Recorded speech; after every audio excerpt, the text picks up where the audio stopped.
ঈশ্বরদীতে সাম্প্রদায়িক সম্প্রীতির এক উজ্জ্বল দৃষ্টান্ত স্থাপনের মাধ্যমে তাজিয়া মিছিল সম্পন্ন বের করা হয়। ঈশ্বরদী বিশেষ প্রতিনিধি টিএ পান্না জানান, 10 মহরম পবিত্র আশুরা উপলক্ষে গত রবিবার ঈশ্বরদীর অবাঙ্গলি অধ্যুষিত ফতে মোহাম্মদপুর নিউ কলোনি ও লোকোসেড এলাকায় এক বর্ণাঢ্য অনুষ্ঠানের আয়োজন করা হয়। এদিন 10ই মহরম পালনে পুরো এলাকা জুড়ে উৎসবের আমেজ সৃষ্টি হয়।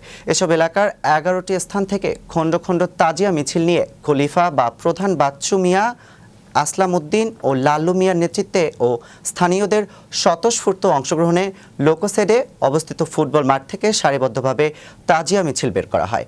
এই তাজিয়াগুলো অত্যন্ত সুচারুভাবে তৈরি করা হয়েছিল এবং তাদের সৌন্দর্য দর্শকদের মুগ্ধ করে। মিছিলে অংশগ্রহণকারীরা ঐতিহ্যবাহী পোশাকে সজ্জিত ছিলেন এবং ধর্মীয় ভাবগাম্ভীর্য বজায় রেখে আশুরার তাৎপর্য স্মরণ করেন। আশুরা মুসলিম উম্মার জন্য একটি অত্যন্ত গুরুত্বপূর্ণ দিন। কারবালার ঐতিহাসিক ঘটনার স্মরণে এই দিনে তাজিয়া মিছিল ও শোকানুষ্ঠানের আয়োজন করা হয়।